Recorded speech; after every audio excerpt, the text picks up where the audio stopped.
ಎಲ್ಲರಿಗೂ ನಮಸ್ಕಾರ. Welcome back to my channel. ಇದು ನನ್ನ ಮುಂದುವರೆದ ಭಾಗ ಆಗಿರುತ್ತೆ. ಶಿವಶಕ್ತಿ ಮಂದಿರದಿಂದ ನಾವು ಡೈರೆಕ್ಟಾಗಿ ಸಿದ್ಧಾರೂಢ ಅಜ್ಜರ ದರ್ಶನ ಮಾಡಿದ್ರಾಯಿತು ಅಂತ ಹುಬ್ಬಳ್ಳಿಗೆ ಹೊರಟ್ವಿ. ಅಲ್ಲಿ ಕೂಡ ವಿಡಿಯೋ ಮಾಡೋದಕ್ಕೆ ಅವಕಾಶ ಇರಲಿಲ್ಲ. ಹಾಗಾಗಿ ಹೊರಗಡೆನೇ ವೀಡಿಯೋಸ್ ಎಲ್ಲ ಮಾಡಿಕೊಂಡು ಫೋಟೋಸ್ ಎಲ್ಲ ತೊಗೊಂಡು ಬಂದ್ವಿ. ಹಾಗೆ ನಾವು ಏನು ಪದ್ಧತಿ ಮಾಡ್ಕೊಂಬಂದಿದ್ದೇವೆ ಅಂದರೆ, ನಮ್ಮಲ್ಲಿ ಬೆಳೆದಂಥ ಒಂದು ಬೆಳೆಗಳನ್ನು ನಾವು ಕಡ್ಲೆ ಬೆಳೆದಿದ್ವಿ.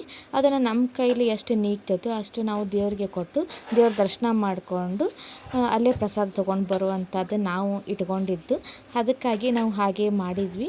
ಅಲ್ಲಿ ಕೂಡ ದೇವ್ರ ದರ್ಶನ ಎಲ್ಲ ಮುಗಿಸ್ಕೊಂಡು ಸ್ವಲ್ಪ ಹೊತ್ತು ಕೂತ್ಕೊಂಡು ಹಾಗೆ ಬಂದ್ವಿ. ಹಾಗೆ ನೀವು ಯಾರಾದರೂ ಹುಬ್ಬಳ್ಳಿಗೆ ಹೋಗಿದ್ದರೆ ಪ್ಲೀಸ್ ಅಜ್ಜಾರ ದರ್ಶನ ಮಾಡ್ಕೊಳ್ಳಿ. ತುಂಬ ಚೆನ್ನಾಗಿದೆ ಹುಬ್ಬಳ್ಳಿಯ ಸಿದ್ಧಾರೂಢ ಅಜ್ಜಾರ ಮಠ. ಅಲ್ಲಿ ಹೋಗಿ ದೇವರ ಆಶೀರ್ವಾದ ಪಡ್ಕೊಳ್ಳಿ ಅಂತ ಕೇಳ್ಕೊತೀನಿ. ಯಾರಿಗೆ ಆದರೂ ಈ ಲಾಗ್ ಇಷ್ಟ ಆದರೆ ಪ್ಲೀಸ್ ಲೈಕ್ ಮಾಡೋದು ಮರಿಬೇಡಿ, ಸಬ್ಸ್ಕ್ರೈಬ್ ಮಾಡ್ಕೊಳ್ಳಿ, ನನ್ನ ಚಾನಲ್ನ ಸಪೋರ್ಟ್ ಮಾಡಿ. ದರ್ಶನ ಮಾಡಿಕೊಂಡು ನಾವು ನಮ್ಮೂರಿಗೆ ಹೊರಟ್ವಿ. ಹಾಗೆ ನಾನಿರೋದು ಇವಾಗ ನನ್ನ ತವ್ರ ಮನೆಯಲ್ಲಿರೋ ಕಾರಣ ಇಲ್ಲಿ ಸ್ಟಿಚಿಂಗ್ ಮಿಷನ್ ಇಲ್ಲ, ಹಾಗಾಗಿ ವಿಡಿಯೋ ಮಾಡೋಕ್ಕಾಗಲ್ಲ. ಮುಂದಿನ ಸರಿ ಮಾಡ್ತೀನಿ. Thank you.